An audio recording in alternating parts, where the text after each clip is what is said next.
a lot of myth and rituals were developed. In point of fact, myths are necessary to the maintenance of the patterns of group life. Now, as I shared with you Tuesday, when you hear that word myth, don't think in terms of fable or something that's made up. These myths are grounded in reality. There is substance to them. They are often narrative stories based on a real event. But myth had other important roles. It helped explain creation. It helped explain the origin of man. It helped explain the way things are in the world. When we think of myth from their point of view, we should never think of it as idle fantasy, but as a perpetuation of revelation.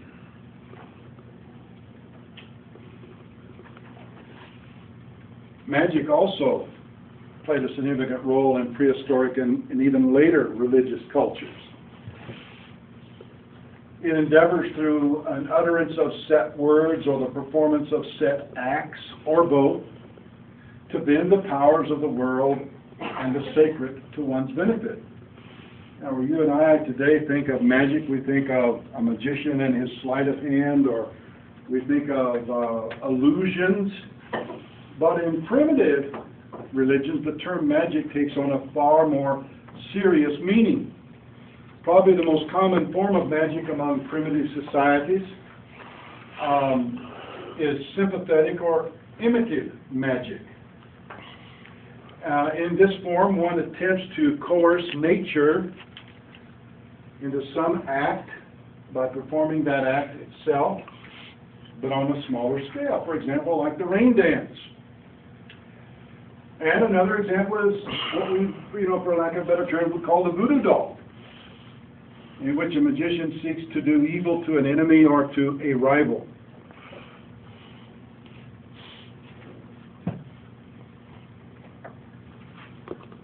Another aspect of magic in primitive religion is the fetish. A fetish is any object used to control nature or events in a magical fashion. Do we have fetishes today? Name some. If you're Irish, Kelly, what's your fetish? The shamrock. Well, that's what you want to kiss, but the shamrock, four-leaf clover. I've looked and looked and have yet to find one. The what? Mm-hmm. What's some other fetishes? Crystal, okay. And you see them hanging from rear-view mirrors all the time. Rabbit's feet. Rabbit's feet. Or you see them on dashes of cars. Is it St. Jude? No. The little saint that you put there, to protect you. Travelers. We have fetishes today, so this is nothing, that's passed away. Would dream catchers fall into that criteria? Sure. Dream catchers, and then among the Navajo, it's what is called the Ojo de Dios, the Eye of God. That is a fetish. The medicine wheel? Mm-hmm. A lot of times we wear that cross. Some know the real meaning of it and why they're wearing it. Others, it's just a good luck charm. That's the definition of a fetish, a good luck charm. Luck, not look. Okay. For the possessor, the fetish is used to bring good fortune and to ward off evil. Among Native Americans, they have what's called the medicine bag that they always carry with them. And inside that medicine bag are little items known only to the bearer of the bag. But they're deemed to be very, very important to that individual. And they take more care of that medicine bag than they do their own spouse. And the fetish could be anything. It could be a wooden stick. It could be a stone or a collection of stones like you see here. It could be a bone, a feather, or a special weapon. It could just be anything that's important to the bearer of that fetish. Fetishes can be held singly or collectively, or they may be used as ornamentation of some kind.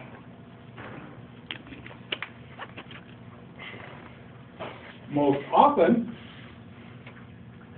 the one most adept in applying magic was the tribal shaman or medicine man. And the shaman could be male or female. Ladies, you cannot be priests today, but back then you could be a priestess.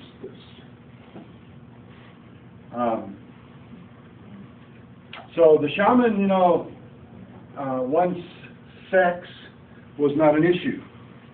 What the issue was one's ability to contact the holy, to work on the benefit of the people. The shaman was believed to be possessed by the spirits and so served as a mediator between the sacred and the people. Well, separate from but very closely akin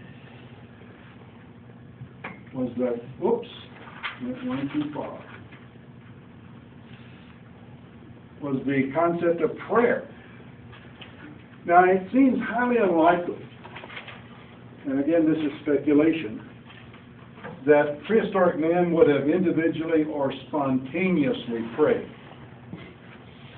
It is more likely that ritualistic prayers were developed and they were passed from generation to generation to be repeated word for word without the slightest error.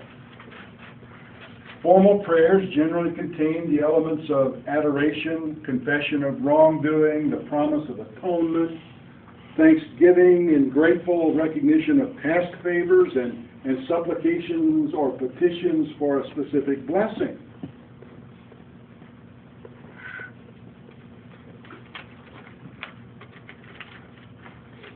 Divination is another common characteristic of primitive religion, mainly used to predict the future. Divination is accomplished through a variety of means. Just to name a few: examining the entrails of a sacrificial animal, observing the flights of birds, or casting sacred dice, to name a few.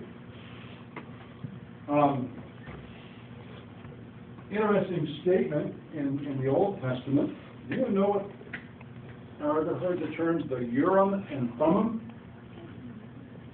You know what those are? Okay. On the breastplate of the high priest in Judaism were two stones called the Urim and the Thummim, and they were removable. And these stones were used to cast lots many times. And there's an interesting little story in the book of Samuel. David is wondering whether or not he should take a particular course of action. And he calls in the high priest and borrows his Urim and Thummim and throws them on the floor, and they come up, yes! So off he goes. So that is a form of divination. Now, this next term, belief in mana, that is a Melanesian term, and it's been adopted by anthropologists as representative of a widespread belief of an unidentifiable force or an indwelling power that is distinct from either persons or spirits. And it references the experience of a powerful but silent force in things or in persons. And it's a force that's thought to be transmittable from objects in nature to humans, and from one person to another, or from person to things. This is what Obi-Wan meant when he said to Luke, "May the force be with you."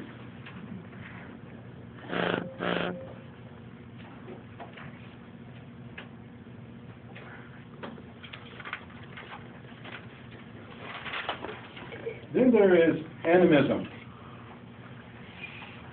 And animism is the belief that the whole of nature is alive with spirits, and that these spirits have feelings, and that they can be communicated with. And thus animals, trees, stones, rivers, mountains, the heavenly bodies, the seas, the earth itself have anima, or soul. It's believed that these spirits can communicate, that they can be flattered or offended, that they can either help or hurt humans.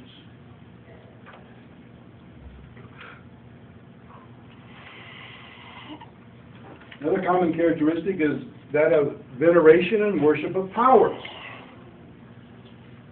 And this is rooted in animism. For truly, people have worshipped everything that they could think of beneath the earth, upon the earth, between the earth and heaven, and beyond the heavens themselves. We have made everything an object of worship at one time or another.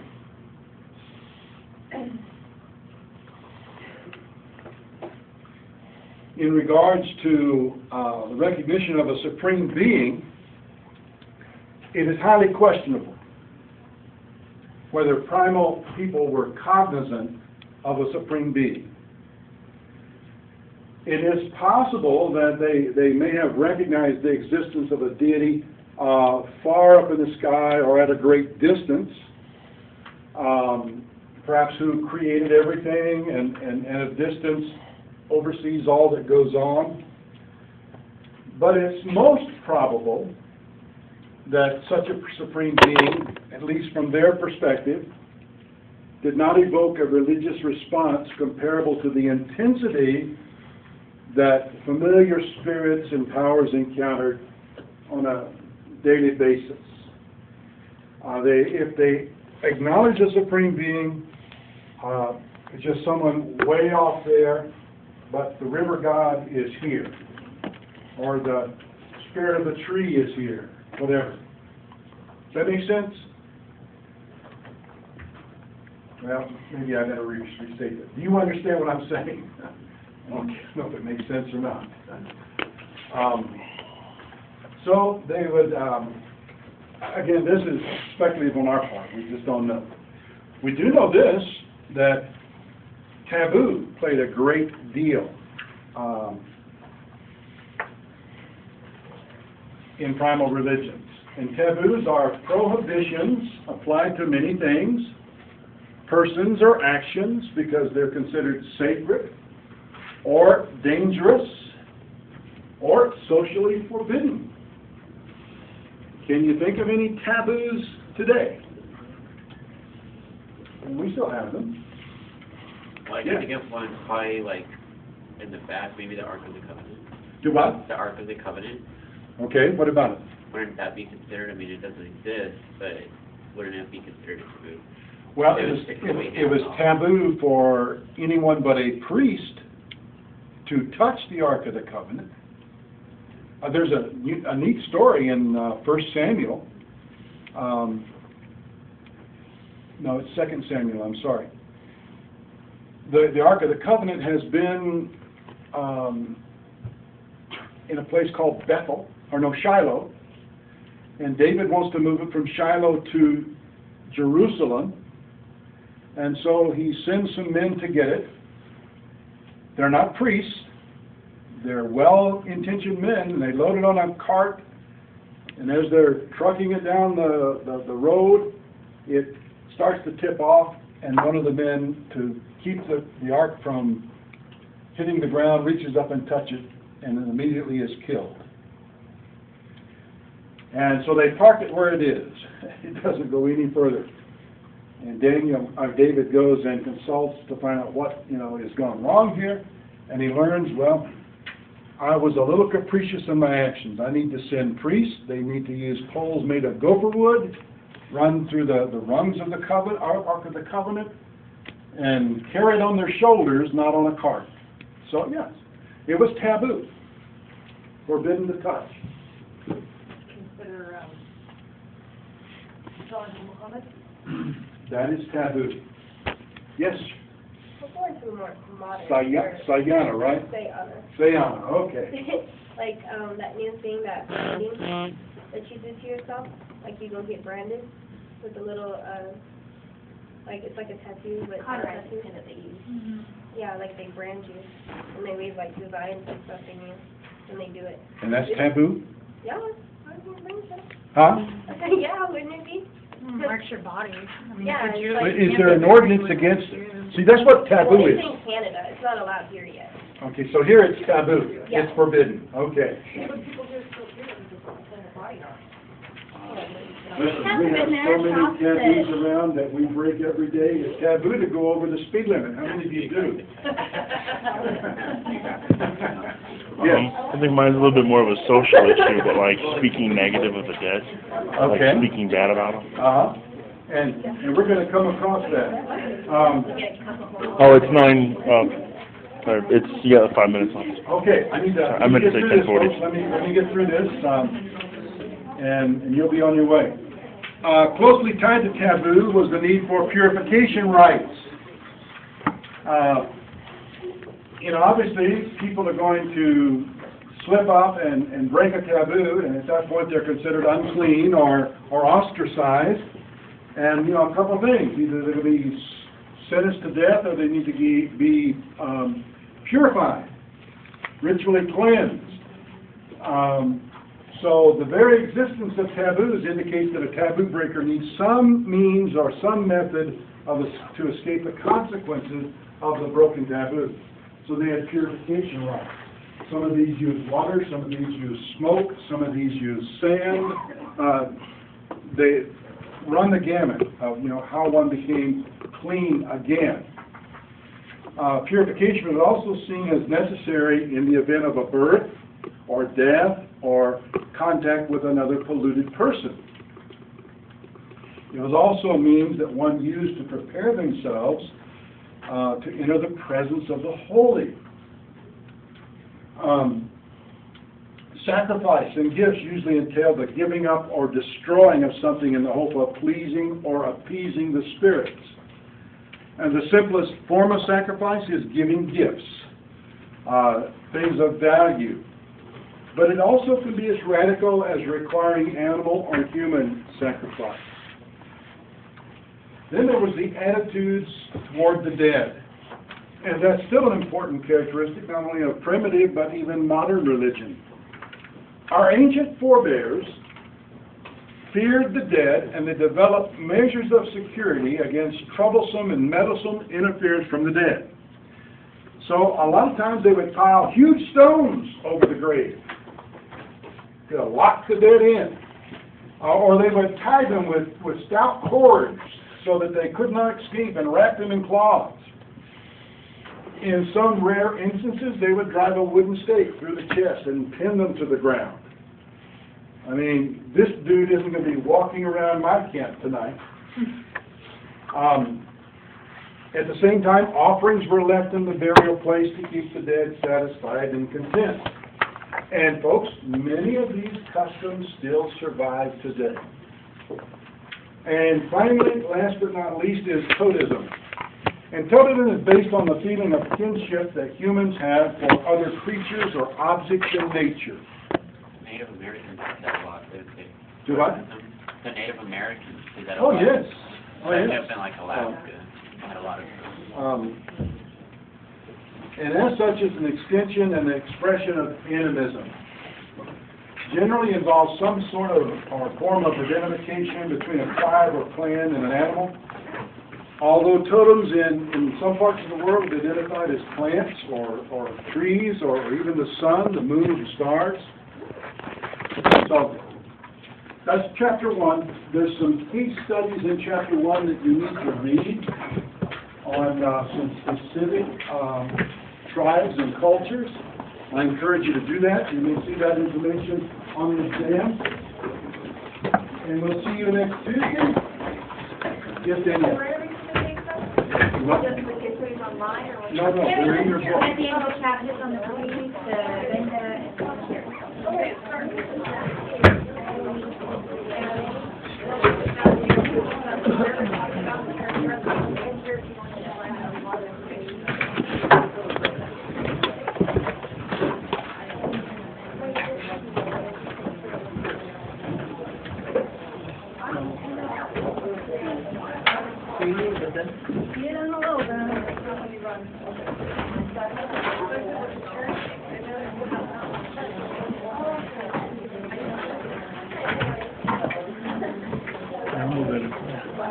Sorry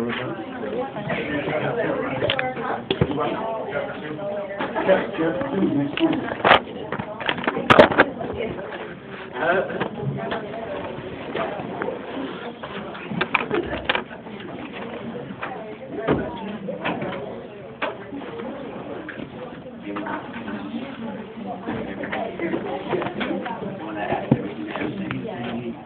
Before common era. And we no longer common era. Let's go back to work. Actually, in my opinion, it's RROR. It's an error to take the word out of it. We didn't start telling you. Okay. That's just my opinion. Yeah, well, that makes sense. Okay, have a great day. Okay, Dr. So I have to ask a question. All right. I was raised pagan, so I have like no knowledge about Christian belief. Uh-huh. Why do the way of the cross? Do what? Why do you do the cross? I don't. Some do, as a means of identification, to say, I am affiliated or I am a Christian. That's the most common reason. Others wear it as a source of jewelry, ornamentation, with no real concept of what it means. It just looks good. And others wear it as a look charm, thinking as long as they've got the cross, they can't be, vampire won't attack them or whatever. Okay? Are you still a pagan? Are you still a pagan? Okay. Maybe we can change that. I just said we need to work on that. I'm just messing with you. All right, have a great day.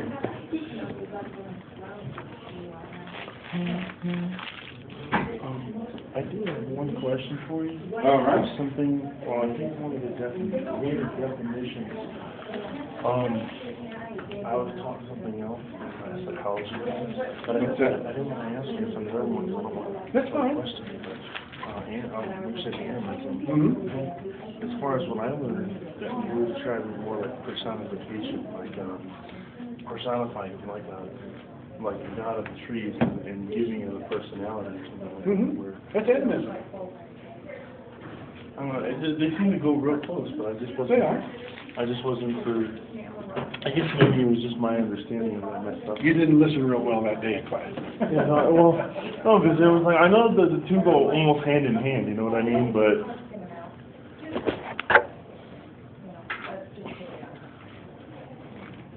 Come on. Excuse me, I have a question. Since I can't make any breaking I can't hear things before the food or what the heck is where we are.